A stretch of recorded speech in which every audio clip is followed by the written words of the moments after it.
हर खबर पर होगी आपकी पकड़। डाउनलोड कीजिए एबीपी लाइव ऐप। चीन से सीमा पर तनातनी के बीच सेना की तैयारी तेज। जुलाई के अंत तक फ्रांस से आ सकती है लड़ाकू विमान राफेल की पहली खेप।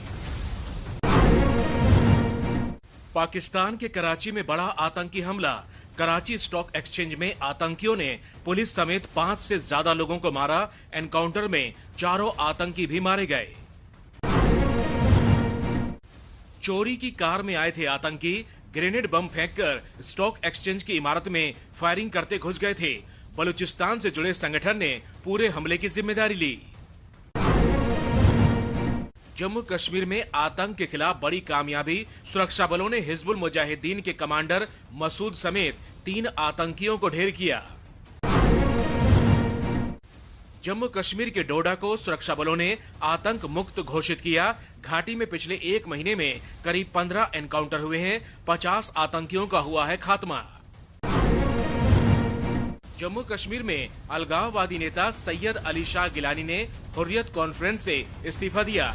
कहा, हुर्रियत के मौजूदा हालात की वजह से इस्तीफे का फैसला किया है। केंद्रीय मंत्री और पूर्व सेना प्रमुख वीके सिंह का बड़ा खुलासा। बोले, गलवान घाटी में 15 जून की रात एक चीनी टेंट में रहस्यमय तरीके से आग लग गई थी, जिसकी वजह से सैनिकों में हिंसा भड़क गई।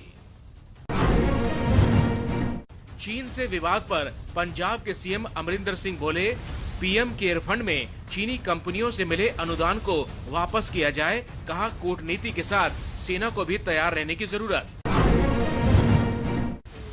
बीएसपी सुप्रीमो मायावती ने आज कहा, चीन के साथ लड़ाई पर बीजेपी और कांग्रेस दोनों ही राजनीति कर रहे हैं, जबकि ये राष्ट्रहित का मुद्दा है। महंगे तेल पर भी मायावती ने उठाए सवाल। दक्षिण एशियाई देशों के समूह आसियान की ओर से चीन को बड़ी चेतावनी। कहा, अगर दक्षिण चीन सागर में संधि का पालन नहीं हुआ तो अशांति फैलेगी। पेट्रोल पर कांग्रेस अध्यक्ष सोनिया गांधी ने मोदी सरकार से पूछा, जनता पर महंगाई का बोझ क्यों? पेट्रोलियम मंत्री धर्मेंद्र प्रधान बोले, कांग्रेस अपने राज्यों में क्यों नहीं घटाती तेल पर टैक्स? पेट्रोल डीजल की कीमतें बढ़ने के विरोध में कांग्रेस का आज देश भर में प्रदर्शन हुआ। दिल्ली में पार्टी कार्यकर्ताओं को पुलिस ने हिरासत में लिया।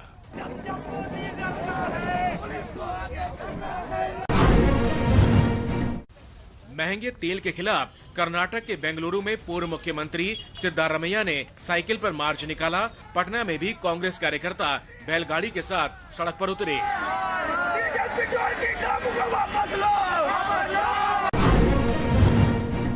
पुणे में महंगे तेल के खिलाफ उद्धव सरकार में मंत्री और कांग्रेस के सीनियर नेता बाला साहेब थोराट भी प्रदर्शन में शामिल हुए। हैदराबाद में भी कांग्रेस कार्यकर्ताओं का बड़ा प्रदर्शन। महंगे तेल के दामों पर विरोध किया। जमकर हुआ हंगामा।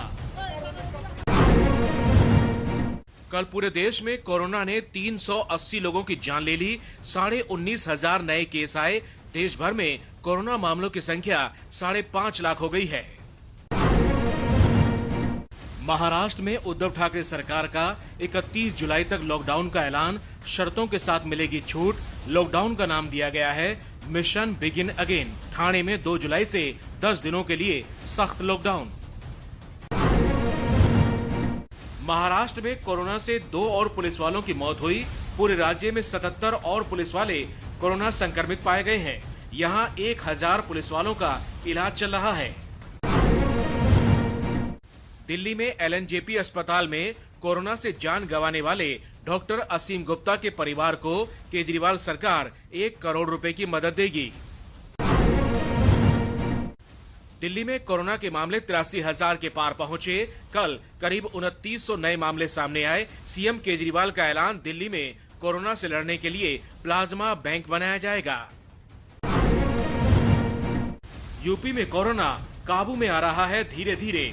अभी यहाँ 6,500 एक्टिव मरीज हैं, जबकि 15,000 से ज्यादा ठीक हुए हैं। कल 685 नए मामले सामने आए। तेलंगाना के गृह मंत्री महमूद अली कोरोना संक्रमित हुए। कल रात उन्हें अपोलो अस्पताल में भर्ती कराया गया। इलाज जारी है। कर्नाटक के बेंगलुरु में 5 दिन में कोरोना मामले बढ़कर 2 गुने यानी 3,500 हो गए। येदियुरप्पा सरकार ने कहा स्कूल खोलने का फैसला 5 जुलाई के बाद ही होगा। असम के गुवाहाटी में सड़कों और बाजारों पर पसरा है सन्नाटा। यहाँ कोरोना केस बढ़ने के बाद पूर्ण लॉकडाउन 14 दिन के लिए लागू कर दिया गया है। कोरोना से लड़ते डॉक्टरों के लिए ममता बनर्जी की केंद्र सरकार से मांग।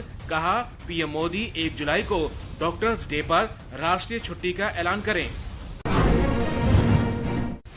दिल्ली में कोरोना की वजह से सीआरपीएफ जवान की मौत। आज पंजाबी बाग इलाके में सरकार की गाइडलाइंस के मुताबिक अंतिम संस्कार किया गया। कोरोना की वजह से सब्जियों पर असर। दिल्ली की ओखला मंडी में टमाटर व्यापारी बोले दूसरे राज्यों से नहीं आ रही है डिमांड, जिससे धंधा कम है। कोरोना की वजह से आईआईटी बॉम्बे के बाद अब आईआईटी दिल्ली और मद्रास ने भी क्लासरूम क्लासेस रद्द की। अगले सेमेस्टर के लिए अब ऑनलाइन पढ़ाई होगी। मध्य प्रदेश में कल होगा शिवराज सरकार का मंत्रिमंडल विस्तार। 25 से 28 नए मंत्री शपथ ले सकते हैं। कैबिनेट विस्तार के लिए पार्टी आलाकमान से शिवराज की चर्चा। बीजेपी सांसद प्रज्ञा सिंह ठाकुर का राहुल गांधी पर निशाना। कहा एक विदेशी महिला से पैदा हुआ व्यक्ति राष्ट्रवादी नहीं हो सकता।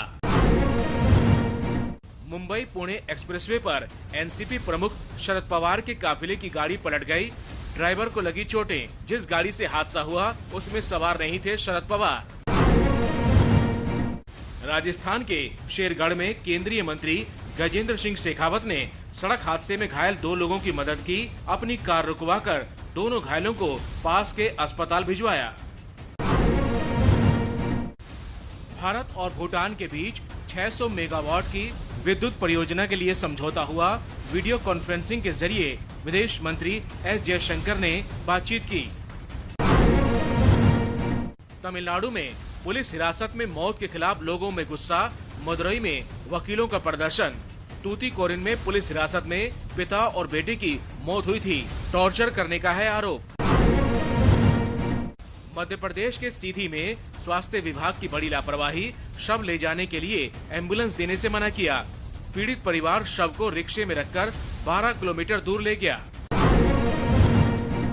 आंध्र प्रदेश के चित्तूर में एक गाय ने चारे के साथ निगल लिया देसी बम। घायल गाय की हालत खराब। जंगली जानवरों के लिए ये बम रखा गया था। पुलिस ने केस दर्ज किया। यूपी के कानपुर में रिहायशी बिल्डिंग में आग लगने से आज मच गया हड़कंप। मौके पर पहुंची फायर ब्रिगेड ने आग बुझाई। किसी के हताहत होने की खबर नहीं। पश्चिम बंगाल के मंदरामनी गांव में तट पर मिली मरी हुई व्हेल मछली। बंगाल की खाड़ी से आने का शक, लेकिन एक्सपर्ट बोले खाड़ी के समंदर में नहीं है व्हेल मछलियां। बांग्लादेश के ढाका में बूढ़ी गंगा नदी में नाव डूबी। 25 से ज्यादा लोगों की मौत। 100 लोग नाव पर सवार थे। बीच नदी में दूसरी नाव से हो गई थी टक्कर। अमेरिका में लॉकडाउन के बीच गुरुद्वारे बन रहे हैं लोगों की बड़ी मदद। वॉशिंगटन में गुरुद्वारे में रोज सैकड़ों लोगों के लिए बनता है खाना।